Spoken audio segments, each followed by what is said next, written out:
గౌరవనీయులు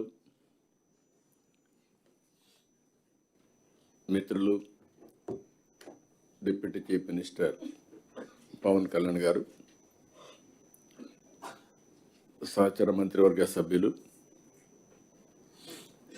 chief secretary Vijayanand గారు, DGP గారు, ఈ ప్రత్యేకమైన కార్యక్రమం 5వ కలెక్టర్స్ కాన్ఫరెన్స్. ఈ కాన్ఫరెన్స్కి వచ్చినటువంటి కలెక్టర్స్ అందరికీ స్వాగతం. అదే సమయంలో ఇప్పుడు ఇక్కడ secretaries, head of the departments, జిల్లాలో ఉండే యంత్రాంగం, అదే సమయంలో కాన్స్టిట్యున్సీ కానీ మండలం కానీ గ్రామ స్థాయి వరకు మనం ఏం చేస్తున్నామో అందరికి అవగాహన ఉండాలని అందరినీ ఆన్లైన్లో ఉండమన్నాం. కమ్యూనికేషన్ కానీ క్లారిటీ కానీ యూనిఫామ్గా ఉండాలి. ఎక్కడ ట్రాన్స్మిషన్ లాసెస్ లేకుండా ప్రతి ఒక్కరు కూడా ఒకే ఆలోచనతో ముందుకు పోయేదానికి మనం ఈ కార్యక్రమం పెట్టుకున్నాం. ఇప్పటికే మీరు ఒకసారి చూస్తే time to time collectors conference మీనింగ్ఫుల్గా ఉండడానికి, ఏదో ఒకప్పుడైతే కలెక్టర్స్ కాన్ఫరెన్సే పెట్టేవాళ్ళు కాదు. నేను ఎప్పుడూ మీ అందరికీ చెప్తా ఉంటాను, ఐఎమ్ ఏ స్టూడెంట్. లెర్నింగ్ అనేది కంటిన్యూస్ ప్రాసెస్. ఎవరైతే మాకు అన్నీ తెలుసని అర్థం వస్తే అక్కడి నుంచే పతనం ప్రారంభమవుతుంది. ఎవరు చెప్పినా అది కానీ మన విధిని నిర్వహించడంలో ఉపయోగపడితే, సమాజానికి మంచి జరిగితే దాన్ని అడాప్ట్ చేసుకొని ముందుకు పోవాల్సిన అవసరం ఉంది. ఇక్కడుండే సహచర క్యాబినెట్ మినిస్టర్స్ కానీ, అదే మరి ముందుండే కలెక్టర్స్ కానీ, ఇంకొక పక్కన యంత్రాంగం కానీ అందరికీ బాధ్యత ఉంది. ఈరోజు మనందరం కూడా బాధ్యత, జవాబుదారితనం, రెస్పాన్సిబిలిటీస్ ఇచ్చాం. ఆ రెస్పాన్సిబిలిటీస్ డెలివర్ చేయడానికి ఎక్కడికక్కడ మనం క్లారిటీ ఇస్తున్నాం. నా లెక్క ప్రకారం ఒకప్పుడు ఇదే అడ్మినిస్ట్రేషన్లో సాధ్యం అనుకుంటే ఈరోజు సాధ్యమని నిరూపించాం. అందుకే ఈసారి నేను ఈ స్ట్రక్చర్లో నేను అందరితో మాట్లాడుతున్నా. కడవను నాకుండే అనుభవంతో ఏదైతే మెరుగైన ఫలితాలు వస్తాయో దానికి ప్రాధాన్యత ఇస్తున్నా. ఫీడ్బ్యాక్ కలెక్టర్స్ తీసుకుంటున్నాం, హెడ్ ఆఫ్ ది డిపార్ట్మెంట్ తీసుకుంటున్నాం, సెక్రటరీస్, మంత్రివర్గం బయట అందరితో తీసుకొని ఎప్పటికప్పుడు నేను కూడా అర్థం చేసుకొని అధ్యయనం చేసుకొని ముందుకు పరిస్థితికి వస్తున్నాం. ఇక్కడికి వచ్చినప్పుడు ఈసారి స్ట్రక్చర్ ఆఫ్ ది మీటింగ్ మీరు ఒకసారి చూస్తే జిఎస్టిపి, కేపిఐస్, సస్టైనబుల్ డెవలప్మెంట్ గోల్స్, ఇది మొదటి సబ్జెక్ట్ మనం పెట్టుకున్నాం. ఆ డీటెయిల్స్ వచ్చినప్పుడు నేను మీకు ఒక ఎంతవరకు వచ్చాం, ఎక్కడున్నాం, నేను చాలాసార్లు చెప్పాను. ఒక పని చేసాం, పని కోసం కాకుండా నిర్దేశించిన లక్ష్యాల కోసం ఎట్లా పనిచేస్తున్నాం, ఏదో ప్రాసెస్ కోసం పనిచేయడం కాకుండా అవుట్కమ్స్ ఏ విధంగా వస్తున్నాయి. There is a bench mark national లెవెల్లో, there is a bench marks international level. ఈరోజు సస్టైనబుల్ డెవలప్మెంట్ గోల్స్ ఉంది. ఇది WHO 2030కి సాధించాలని పెట్టుకున్నారు. అదే సమయంలో భారతదేశం కూడా ఇందులో సిగ్నేటరీ అయినప్పుడు మనం ఏం చేయగలుగుతాం, వర్కౌట్ చేయాల్సిన అవసరం ఉంది. ఆ సబ్జెక్ట్ అయిన తర్వాత మీరు ఒకసారి చూస్తే పాజిటివ్ పబ్లిక్ పర్సెప్షన్. మనం పనిచేస్తున్నాం, ఏ స్టేక్ హోల్డర్స్కి అయితే మనం పనిచేస్తున్నామో వాళ్ళలో సాటిస్ఫాక్షన్ లేకుండా పనిచేస్తున్నాం. అంటే ఎక్కడో సంథింగ్ ఈజ్ మిస్సింగ్. అందుకే నాతో మొదలుకొని ప్రతి ఒక్కరూ దృష్టిలో పెట్టుకొని మనం చేసే పని వల్ల ప్రజలు మనతో కలిసి వస్తున్నారా లేదు కూడా ఎప్పటికప్పుడు చూడాలి. స్టేక్ హోల్డర్స్ అందరినీ దానికోసమే పాజిటివ్ పబ్లిక్ పర్సెప్షన్ తీసుకున్నాం. ఇవన్నీ చేయాలంటే ఒకప్పుడు చాలా డిఫికల్ట్గా ఉండేది. నేనైతే 4వ సారి ముఖ్యమంత్రి అయినా 95 టెక్నాలజీ స్టార్ట్ అయినప్పటి నుంచి నేను టెక్నాలజీని ఒక ప్యాషన్గా అడాప్ట్ చేసుకున్నా. అప్పట్లో టెక్నాలజీ మెచ్యూర్ కాలేదు. ఇప్పుడు టెక్నాలజీ మెచ్యూరిటీ వచ్చింది. ఈ office, files disposal, PGRS, grievances రావడం అనేది మీరందరూ గుర్తుపెట్టుకోవాలి. ఏ డిపార్ట్మెంట్లో ఎక్కువ గ్రీవెన్స్ వచ్చాయంటే దెర్ ఆర్ 2 ways అగైన్. ఒకటి ఫైనాన్షియల్, 2 నాన్ ఫైనాన్షియల్. ఫైనాన్షియల్ ఎప్పుడు యాస్పిరేషన్స్ ఉంటాయి. నేను నిన్న కూడా చూశాను, పార్టీ ఆఫీస్కి వెళ్తే 15,000 పెన్షన్ ఇస్తున్నాం. 15,000 పెన్షన్ ఇస్తే నా దగ్గరికి వచ్చి ఇది చాలదు, ఇంకా ఇబ్బందులు ఉన్నాయి, ఇంకా ఇవ్వాలని అడిగారు. తప్పులేదు, దట్ ఈస్ అన్ యాస్పిరేషన్. కానీ మనం కన్విన్స్ చేయాలి వాళ్ళని. మనం ఏదైనా ఒక మంచి పని చేసినప్పుడు చాలామందికి ఓకే అన్నీ అయిపోతాయి అనుకుంటారు. అలాంటప్పుడు ఇలాంటివి వస్తూ ఉంటాయి.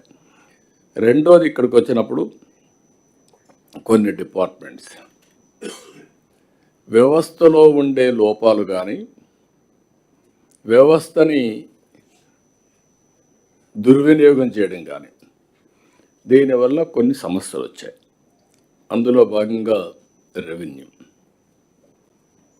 ఇవన్నీ వచ్చినప్పుడు నాకు ఇక్కడ మీ అందరితో కూడా చెప్తూ ఉంటాను, పై నుంచి కింది వరకు ఫైల్ డిస్పోజల్ అంటే ఫైల్ ట్రాన్స్ఫర్ చేయడం, నా దగ్గర లేకుండా వేరే వాళ్ళకి పంపించేయడం అనే యాంగిల్కి వచ్చేసారు. దీంతో ఏమైందంటే ఇటీవల కాలం చూస్తే ఇంకా సాటిస్ఫాక్షన్ రాలేదు. ఇప్పుడు ట్రాకింగ్, ఎవరు ఏ విధంగా డిస్పోజ్ చేశారో అందరూ వింటున్నారు కాబట్టి అందరికి క్లారిటీ ఉండాలి. మీకే కాకుండా మీ కింది వాళ్ళకు కూడా వింటే మీరు గైడ్ చేస్తే వాళ్ళు పికప్ అవుతారు ఇంకా ఈజీగా. అందుకే చెప్తున్నా, అందరికీ అకౌంటబిలిటీ ఫిక్స్ చేస్తున్నాం.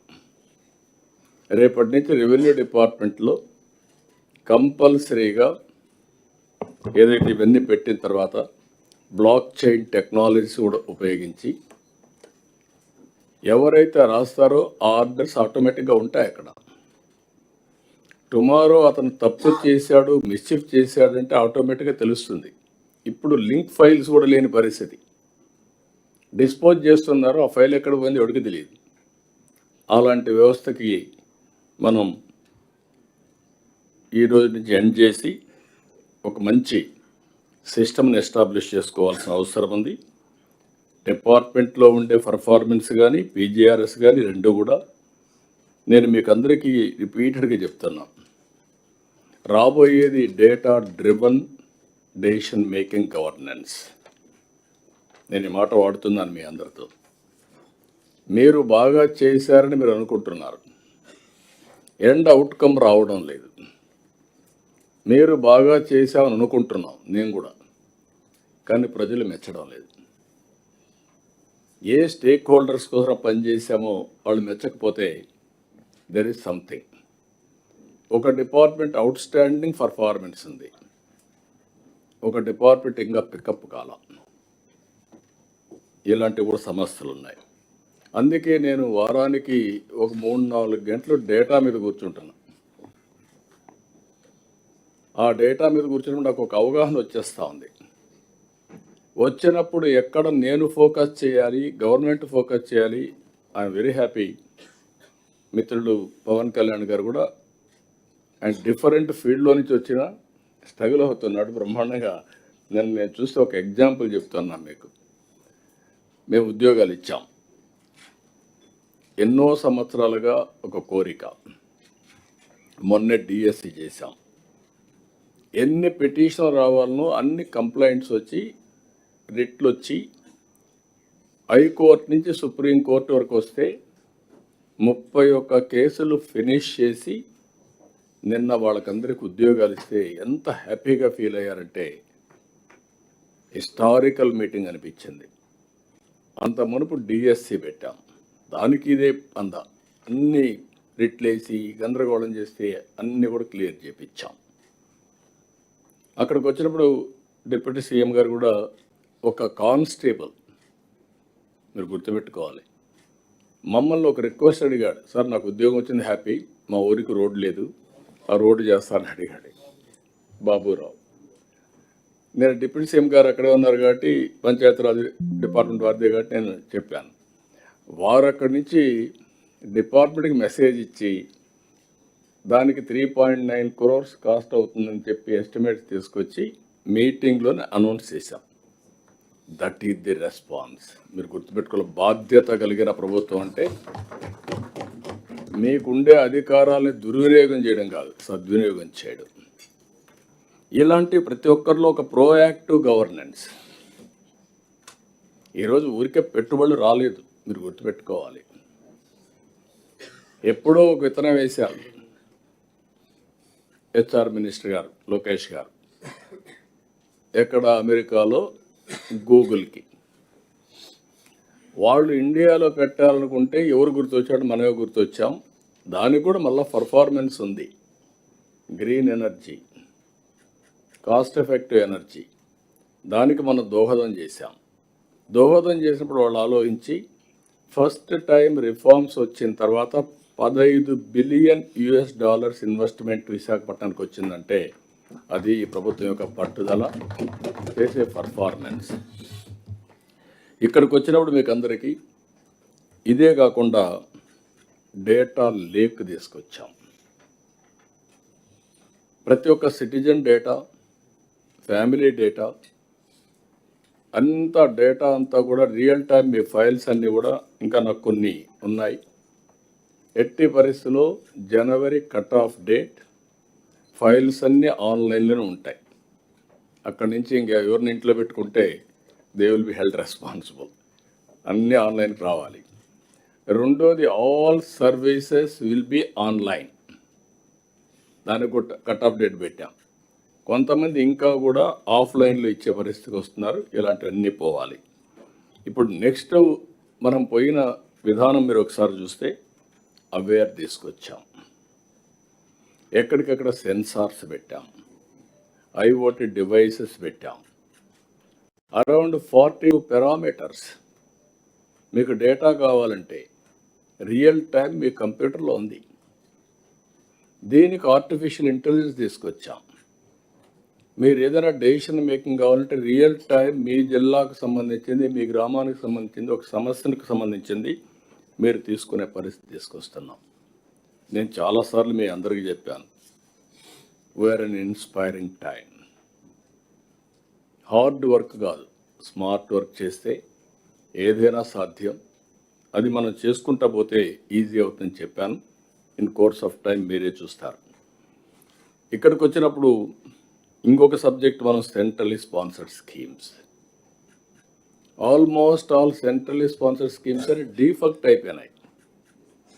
ఇప్పుడు అన్నీ మళ్ళీ నేను ఢిల్లీకి పోయి మాకు హెల్ప్ చేయమని కూటమి ప్రభుత్వాలు అడిగితే వాళ్ళు నాకు ఫస్ట్ నేను ఒక విష్ లిస్ట్ ఇస్తే వాళ్ళు కౌంటర్ విష్ లిస్ట్ ఇచ్చి, ముందు మీ దగ్గర అకౌంట్స్ అన్ని సరిగా లేవు, మీకు డబ్బులు ఇచ్చాం, దానికి మీరు లెక్కలు చెప్పలేదు, ముందు ఆ లెక్కలు చెప్పండి తర్వాత మాట్లాడమంటే మళ్ళీ వచ్చి అవన్నీ క్లియర్ చేసి డబ్బులు లేవు, క్లియర్ చేశాం, ఫేజ్డ్ మేనర్గా చేసుకొని ఇప్పటికీ రైలు ఎక్కించాం. అయితే ఇక్కడ మీరు చేయాల్సింది సెంట్రల్లీ స్పాన్సర్డ్ స్కీమ్స్ అని మ్యాక్సిమం ఉపయోగించుకోవాలి. ఒక్కొక్క స్కీమ్ ఒక్కొక్క వేరియేషన్ ఉంటుంది. మీకు కొన్ని అవసరాలు ఉంటాయి, కానీ అవసరాల కంటే ఆ డబ్బుల్ని ఉపయోగించుకొని మన ఇన్ఫ్రాస్ట్రక్చర్ కానీ మనకి ఏ విధంగా అభివృద్ధికి ఉపయోగపడతాయో దాన్ని వర్కౌట్ చేయాల్సిన అవసరం. దానికోసం ఇది పెట్టాం, ఇన్వెస్ట్మెంట్ ప్రపోజల్స్. నేను ఎప్పుడు కూడా మీకు ఒక మాట చెప్పాను, ఈ ప్రభుత్వం మొట్టమొదటి సంక్షేమం. మేము ఎన్నికల్లో చాలా స్పష్టంగా హామీ ఇచ్చాం, సూపర్ 6 అమలు చేస్తామని. ఈరోజు మీరు ఒకసారి చూస్తే రిట్రాస్పెక్ట్ ఎఫెక్టివ్గా పెన్షన్లు ఇచ్చాం. 4,000, 6,000, 10,000, 15,000. అక్కడి నుంచి ప్రతి నెల మొదటి తారీఖున ఇస్తున్నాం.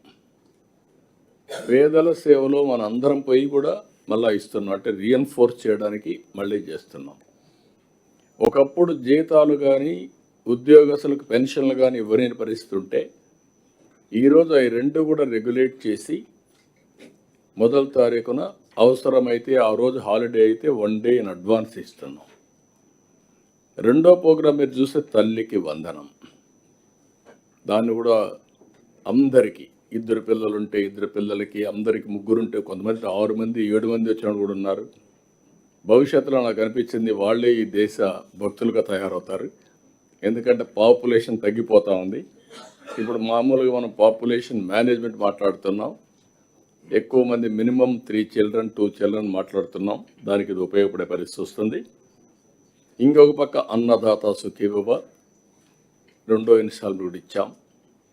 అక్కడి నుంచి వాళ్ళు కూడా మోటివేట్ చేసి ఇంకా కొన్ని సమస్యలు నేను మాట్లాడుతాను, దాన్ని కూడా జయప్రదం చేశాం.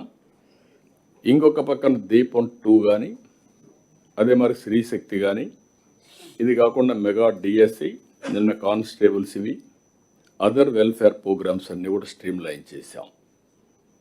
అభివృద్ధి ఒక పక్కన, రెండో పక్కన సంక్షేమం. అభివృద్ధిలో మీరు వచ్చినప్పుడు ఇప్పటికి మీరు చూస్తే మొన్నే నాకు విశాఖపట్నంలో ఐఎమ్ వెరీ హ్యాపీ 13,26,000 కోట్ల రూపాయలు పెట్టుబడులకి ఆసక్తి చూపించారు. అప్పటికే 8,80,000 కోట్ల రూపాయలు క్యాబినెట్ క్లియర్ చేశాం. ఇవన్నీ మీరందరూ ఇక్కడ ఉన్నారు. దానిపైన మీరు డిస్కస్ చేయాల్సిన అవసరం ఉంది. అది అమలు చేసే బాధ్యత జిల్లా కలెక్టర్ది. ఇంతవరకు ప్రాజెక్టు స్టార్ట్ చేస్తున్నాం, క్లియరెన్స్ అన్ని డిలే అవుతున్నాయి. ఇంకొక పక్క ప్రాజెక్ట్ అంతా కూడా చాలాసార్లు తిరిగి కొంతమంది రావడం మానేస్తున్నారు. అలాంటి సమస్యలు వచ్చే పరిస్థితి వస్తుంది. అందుకే మనం స్పీడ్ ఆఫ్ డూయింగ్ బిజినెస్ అన్నాం. ఒకప్పుడు ఈజ్ ఆఫ్ డూయింగ్ బిజినెస్ ఉండేది. ఈరోజు అవన్నీ మనం చేసే పరిస్థితికి వచ్చాం. ఇక్కడ ఏ విధంగా లాజికల్గా తీసుకెళ్తారు, ఏ కలెక్టర్ ఏ ప్రాజెక్ట్ ఎంత స్పీడ్లో తీసుకెళ్లారు, మీరు కూడా గుర్తుపెట్టుకోవాల్సింది, పెట్టుబడులు పెడితే వాళ్ళని తక్కువగా చూడడం. ఏదో నేను కలెక్టర్, నేను మంత్రి కాబట్టి పెట్టుబడులు పెట్టే వాళ్ళందరూ కూడా మా దగ్గరకు నిలబడుకోవాలి, వెయిట్ చేయాలి అనే యాటిట్యూడ్ పోవాలి. ఈ రాష్ట్ర అభివృద్ధి కోసం ఎవరు సహకరించినా వాళ్ళకు మనం అండగా ఉండి గౌరవించే విధానంతో ముందుకు పోతేనే సాధ్యం అవుతాయి. ఏ రాష్ట్రానికి రాని పెట్టుబడులు ఇక్కడ మనకు వస్తున్నాయంటే దానికి కారణం మన విధానంలో. ఒకప్పుడు పెట్టుబడులే వచ్చేటివి కాదు. ఇది కూడా మీరు గుర్తుపెట్టుకోవాల్సిన అవసరం ఉంది. అదే మరిగా నేను ముందే చెప్పాను, సూపర్ 6 కానీ ఎంపవరింగ్ పీపుల్. ఈరోజు ఎన్ని ప్రయత్నాలు చేసినా ఎంపవర్మెంట్ కోసం ప్రజలకు మెరుగైన జీవన ప్రమాణాలు ప్రొవైడ్ చేయడానికి మనం ప్రయత్నం చేస్తున్నాం. డిఫరెంట్ పీపుల్, డిఫరెంట్ ప్రాబ్లమ్స్ ఉన్నాయి. అందుకే అందరికీ యూనిఫామ్గా సూపర్ 6 తీసుకొచ్చాం. ఎస్సీస్ ఉన్నారు, ఎస్టీస్ ఉన్నారు, బీసీస్ ఉన్నారు, ఈడబ్ల్యూఎస్ ఉన్నారు, మైనారిటీస్ ఉన్నారు. వీళ్ళందరినీ ఏ విధంగా మనం ఎంపవర్ చేయాలనో దాన్ని ఒక సిస్టమేటిక్గా మనం ఎంపవర్ చేయడం కోసం ముందుకు పోవాల్సిన అవసరం ఉంది. అందుకే ఈ సబ్జెక్ట్ మీద ఫోకస్ పెట్టాం. ఇంకొక పక్క సర్ఫ్ ఉంది. One of the best organisation అందరూ గుర్తుపెట్టుకోవాలి. 30 సంవత్సరాల కంటే ముందు ప్రారంభించిన వ్యవస్థ ఈరోజు సింగిల్ హైరార్కీ తీసుకొస్తున్న అర్బన్, మెప్మా, డాక్రా 2 కూడా దీన్ని లాజికల్గా తీసుకుపోయే బాధ్యత మనం తీసుకోవాల్సిన అవసరం ఉంది. ఆ విషయాలు కూడా మనం మాట్లాడదాం. ఇంకొక పక్క ఉమెన్ అండ్ చైల్డ్ డెవలప్మెంట్ కానీ, ఇవన్నీ వెల్ఫేర్, మైనారిటీ వెల్ఫేర్ కానీ, ఇంకొక పక్క